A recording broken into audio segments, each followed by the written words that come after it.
Oi, gente! Como é que vocês estão? Vamos hoje para a nossa segunda aula.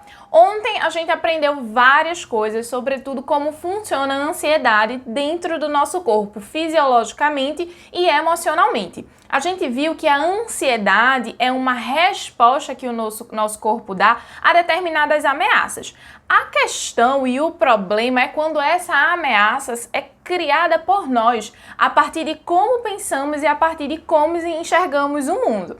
A partir daí a gente caminhou um pouco mais para entender o mundo emocional e como a gente precisa nomear as nossas emoções, o quanto isso é significativo e um diferencial, é um potencial para as nossas vidas e muitas vezes a gente está deixando de lado. Espero muito que você veja a primeira aula, lá tem várias estratégias práticas para você já começar a exercitar e a ver justamente o que eu tenho falado aqui como objetivo, que é de fazer com que você reconquiste, que você retome o domínio da sua mente e das suas emoções. A aula de hoje ela tá assim, recheadíssima, porque a gente vai entrar e a gente vai aprofundar a temática sobre os nossos pensamentos. A gente vai ver hoje o como pensar é algo tão significativo e tão importante. A forma como a gente pensa termina sendo um comando para todo o nosso corpo. Lembra do que eu falei ontem sobre a gente muitas vezes criar determinadas ameaças? Como assim, Milena, eu crio determinadas ameaças? Quando eu me preocupo com um futuro que ainda não aconteceu, quando eu fico pensando o que é que as pessoas estão achando sobre mim. Eu vou me sentindo insegura quando na verdade eu não tenho um dado de realidade que me aponte para esse nível de insegurança. São só coisas que criamos na nossa cabeça. Problemas irreais, medos que muitas vezes não são fundamentados concretamente. Está só na nossa cabeça. Isso tudo que a gente está vivenciando aqui nessas aulas e que a gente vai continuar a vivenciar é para você. Talvez você fique pensando, não, mas a minha ansiedade não tem mais jeito, a minha ansiedade está num nível muito grave, ou nossa, a minha ansiedade ela só aparece assim pontualmente, eu não tenho um problema. Mas eu quero te dizer que você entender sobre como a sua mente funciona, como ela se processa, o mundo emocional e como isso repercute na sua ansiedade é para você. É para você viver melhor, é para você encontrar um espaço de sossego e serenidade dentro da sua alma. A gente já vive num mundo tão conturbado que às vezes se torna difícil a gente perceber como estamos vivendo ou se estamos vivendo bem. Por isso que isso aqui é para você. A partir daí, eu quero que a gente comece a pensar, você comece a imaginar, fazer umas recapitulações de alguns determinados pensamentos que talvez já tenham passado na sua cabeça, certo? Quero citar aqui alguns pensamentos e aí você vai vendo se você reconhece ou não. Esse reconhecimento vai ser muito importante, porque aí vai fazer com que você lembre que essa aula é realmente para você e o quanto ela pode ser útil na sua vida. Vamos então a esses pensamentos que eu separei aqui. Primeiro pensamento, não vou conseguir passar na prova. As pessoas não vão gostar de mim. Ela acha que eu sou um fracasso, com certeza. Eu tenho certeza que a minha chefe não gosta de mim. Olha aí, começa a fazer esse reconhecimento. Nossa, ela é bem mais sucedida do que eu. Ela é muito mais comunicativa do que eu. Tá vendo? Ninguém gosta de mim. Eu não sou boa em nada. Esses pensamentos, eles impactam diretamente a forma como a gente vive e a forma como a gente se relaciona com as outras pessoas. Porque pensamentos funcionam como comandos centrais para a nossa vida. Se eu penso de uma determinada forma, eu me comporto dessa determinada forma. Se eu penso que eu estou sendo julgada dentro de um determinado ambiente, às vezes só está na minha cabeça. Quando eu entro num determinado espaço, eu já começo a perceber as pessoas me olhando. E muitas vezes isso nem está acontecendo, mas por a gente já estar pensando dessa forma, a gente já está alimentando esse padrão e esse pensamento consciente ou inconscientemente, isso vai fazendo com que a gente veja determinadas coisas que muitas vezes não são a realidade.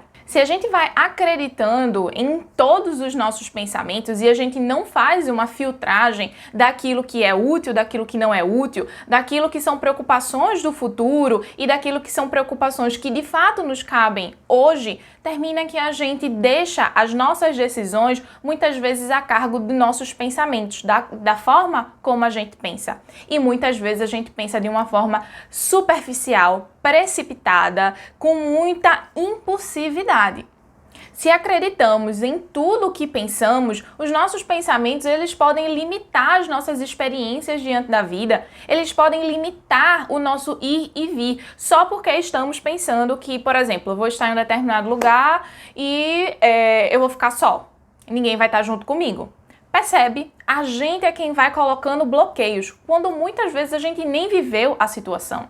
A gente só começa a construir hipóteses e que dessas hipóteses a gente constrói uma realidade que ainda nem viveu. Então, nesse exemplo que eu falei pra vocês, né? Nessa hipótese de uma pessoa, eu não vou porque lá eu vou ficar sozinho. Não vai fulano, não vai tal pessoa e não vai tal pessoa.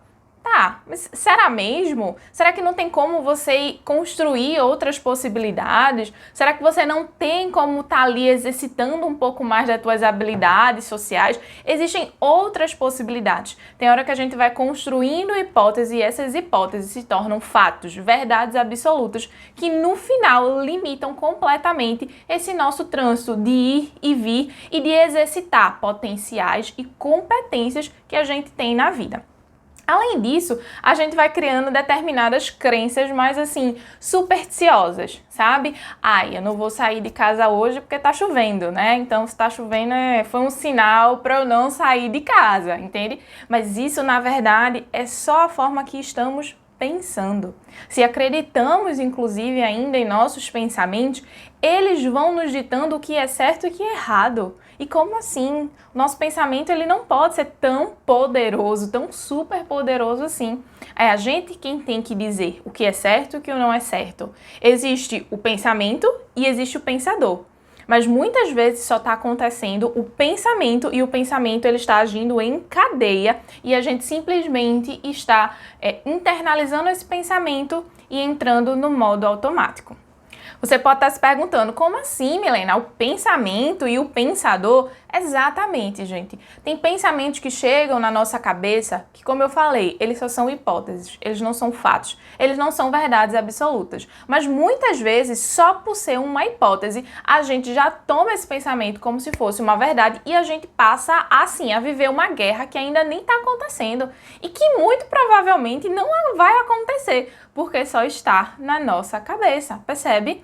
Ao longo dessa aula, a gente vai entender como eu tenho determinados pensamentos, mas eu posso contemplar distante. Como eu posso não me fundir ao pensamento, mas primeiro validar. Será que isso é ou não é assim? Será que isso é um dado de realidade ou será que isso só são coisas da minha cabeça? Entende?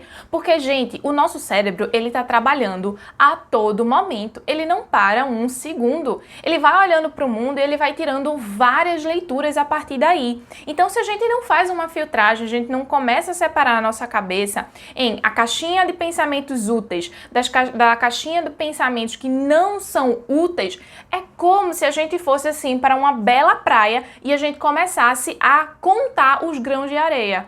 Percebe? É um comportamento completamente inútil porque não vai me levar para canto nenhum. Então eu preciso entender que existem lutas que nosso pensamento quer que a gente lute, mas a gente não precisa lutar. Pelo contrário, a gente pode sossegar, a gente pode serenar, entende? É muito importante a gente colocar barreiras nesse transe de nossos pensamentos, nesse fluxo acelerado e constante que a nossa cabeça e nossos pensamentos nos levam. A partir daí eu já coloco para vocês. Comecem a separar. Tenha isso como um guia na vida de vocês. Separe aquilo que é útil, pensamentos que são úteis, de pensamentos que não são úteis. Quais são os pensamentos que não são úteis, Milena? Pensamentos que estão relacionados a preocupações futuras, que ainda não aconteceu, porque muitas vezes o que a gente vai estar querendo é um nível de certeza das coisas, mas a vida ela é muito mais cheia de incerteza. E a mente ansiosa, obviamente, vai a todo momento guiando a gente para que a gente queira ter o controle. Na verdade, não só queira, né?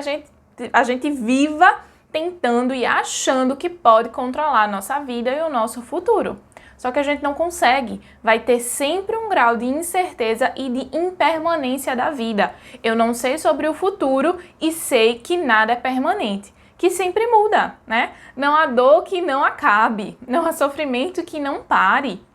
Entende? E tem horas que muitas vezes a nossa ansiedade, ela nos impede de viver experiências positivas, porque a gente já está construindo cenários extremamente negativos na nossa cabeça. Então começa a separar. Esse pensamento é útil, vai me servir no aqui e no agora, ou esse pensamento ele não é útil, porque ele não vai me servir. Então eu vou dizer: oi pensamento, obrigada pensamento, tchau pensamento, entende? É até uma espécie de uma técnica do Mindfulness, essas palavras rápidas, onde eu digo oi pensamento, obrigada pensamento e tchau pensamento. Porque isso não me cabe agora, então por que eu vou me fundir a ele? Por que eu vou me apegar a ele, entende? E aí eu vou entrar em um emaranhado de muitas emoções que cada vez mais ou eu vou me aprofundar, que eu não vou conseguir ter forças para sair, ou eu vou começar a evitar entrar em contato com esse tipo de pensamento. Pensamentos justamente que eu percebo que me incomodam.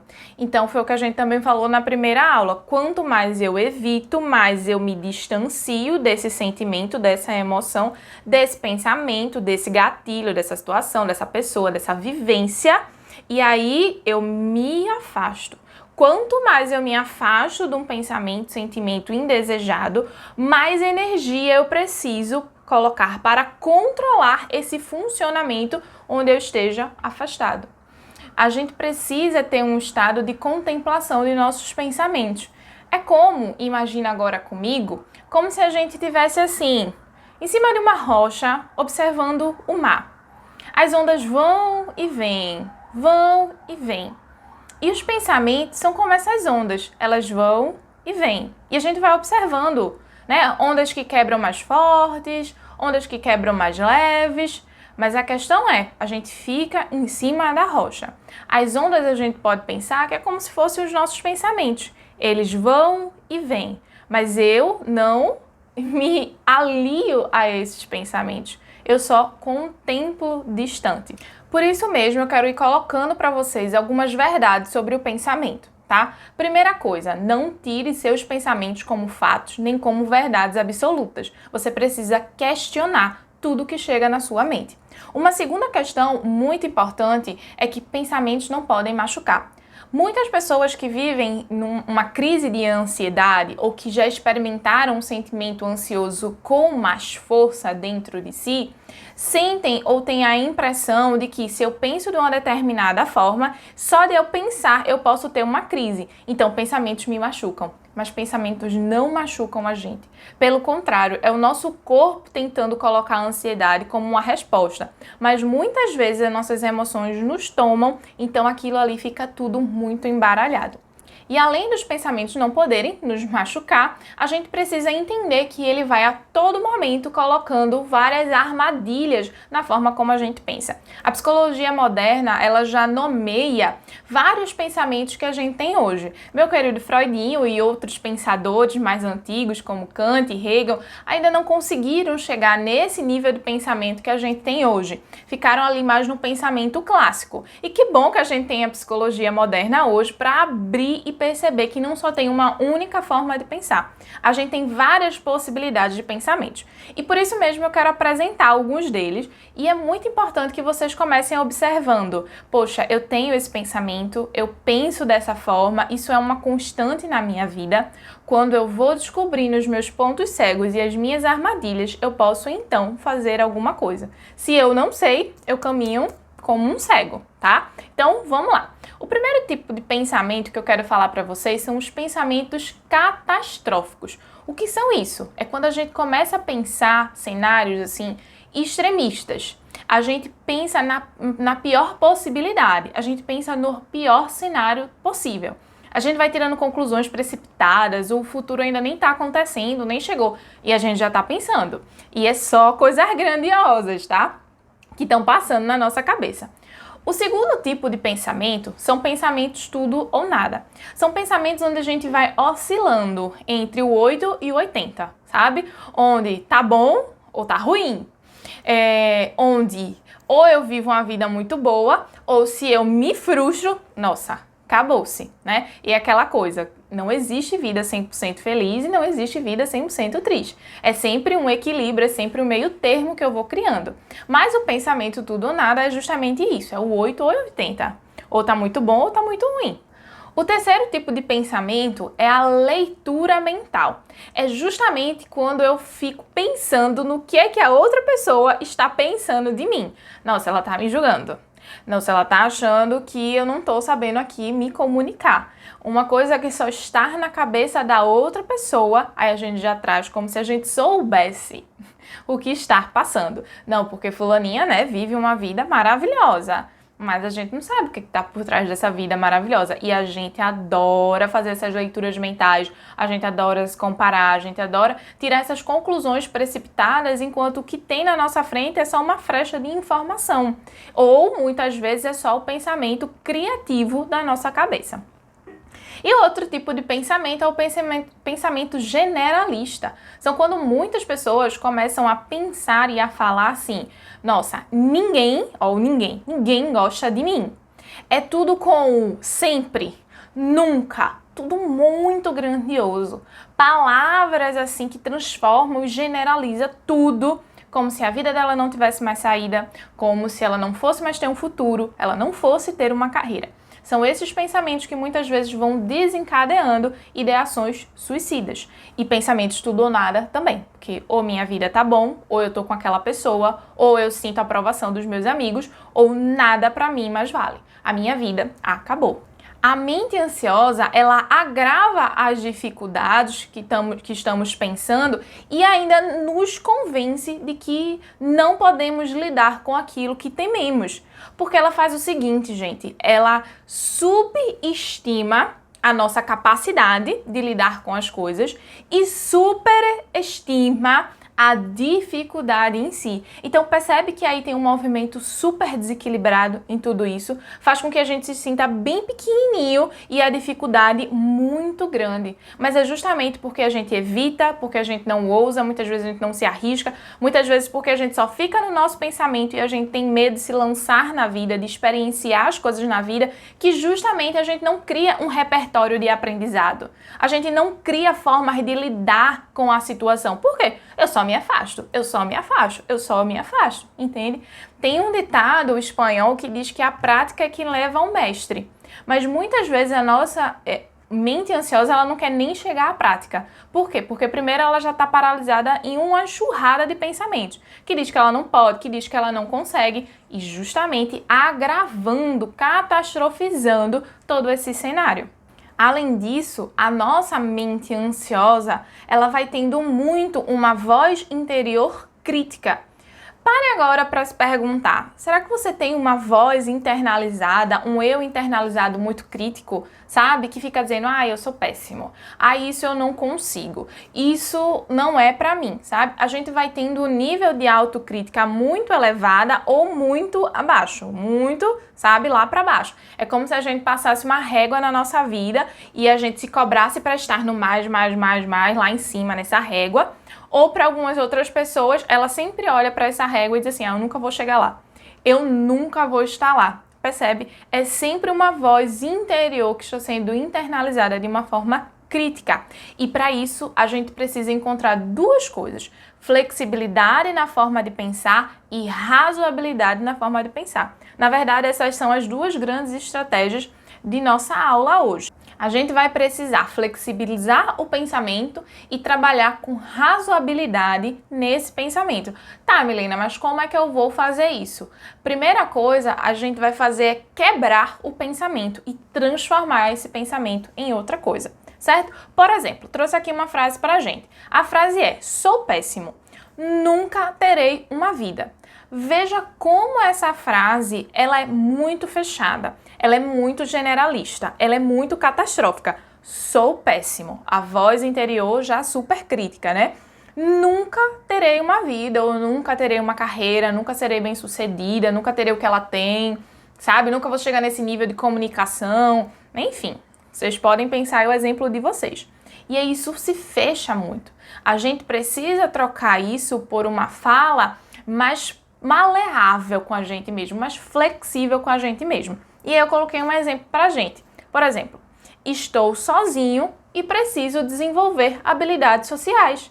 Com isso, gente, eu flexibilizo, eu trago razoabilidade e eu trago esperança para minha cabeça, para os meus pensamentos.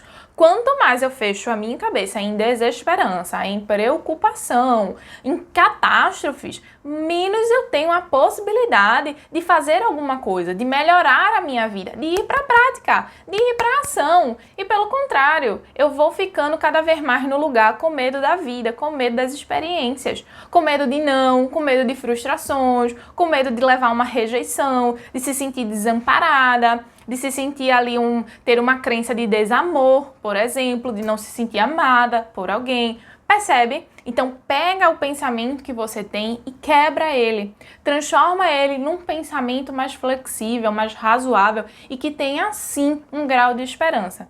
Tenho certeza que isso vai te ajudar muito, porque isso é para você. Isso, quando você começa a colocar em prática, você vai ver de cara os resultados. Ah, Milena, isso serve se eu fizer na cabeça? De jeito nenhum. Tudo tem que ir para o papel.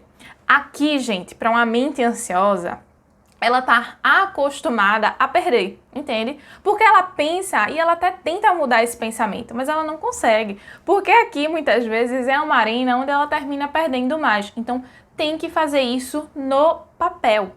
Eu pensei de uma determinada forma, eu vou agora pegar esse pensamento e eu vou quebrar esse pensamento. Eu vou colocar flexibilidade nesse pensamento, razoabilidade nesse pensamento, tá? Vou deixar ele mais maleável para mim e eu vou trazer um componente de esperança. Além disso, eu quero compartilhar outros exercícios que podem te ajudar a pensar de uma forma melhor. Então vamos lá. Lembra que a gente conversou sobre a importância de não tomar os nossos pensamentos como fatos, como verdades, grandes verdades absolutas? Pois é, a primeira coisa que eu quero que você comece a fazer, questione o seu pensamento. Toda vez que você perceber, se pegando, ali com um pensamento catastrófico, tudo ou nada, generalista, fazendo uma leitura mental, você vai pegar esse pensamento, você vai escrever ele numa folha, certo? E você vai ser agora o advogado de defesa, porque você já tem um advogado de acusação na sua cabeça, que se chama pensamento. Agora você vai chamar para você e para sua consciência o advogado de defesa. E você vai pelo menos colocar ali 5 argumentos. Por que esse pensamento não é verdade? Por que esse pensamento não te ajuda? Por que esse pensamento não está alinhado com a verdade, certo? Tome as rédeas da sua vida, tome o comando das suas vidas. Você vai precisar acessar o racional. E mais uma vez, não dá para fazer isso na cabeça. Porque os pacientes que eu passo essa técnica e que eles dizem, não, eu fiz, mas eu fiz na minha cabeça. Mas não deu muito certo, obviamente. Porque aqui a gente já está muito mais acostumado a perder. Então eu tenho que colocar no papel, certo? Coloquei um pensamento, agora eu vou pelo menos colocar 5 argumentos que contra-ataquem esse pensamento, certo? Segundo ponto muito importante é não esqueça de incluir generosidade e autocompaixão. Se você tem uma mente ansiosa, talvez você tenha um grau muito crítico internalizado dentro de você. O que, de fato, você vai precisar, vamos dizer assim, de lidar com você como se você lidasse com um amigo querido. Como se você dissesse coisas para um amigo querido. Você provavelmente não vai dizer da forma tão crítica ou ríspida ou grosseira que você tende a dizer para você mesmo. Você vai passar de uma outra forma. E é esse filtro que vai ser muito importante para você. Ah, e algumas pessoas me mandaram perguntas dizendo assim, nossa, Milena, mas só vão ser 4 aulas? Gente, não se preocupa, porque amanhã eu quero compartilhar com vocês como vocês vão poder continuar aplicando, desenvolvendo essa nova mentalidade, essas rédeas aí da vida de vocês, com muito mais ferramentas, com muito mais aplicabilidade ao longo do tempo. Então, não perde, porque amanhã eu quero dividir com vocês, assim, algo maravilhoso, tá bom? Beijo, até amanhã!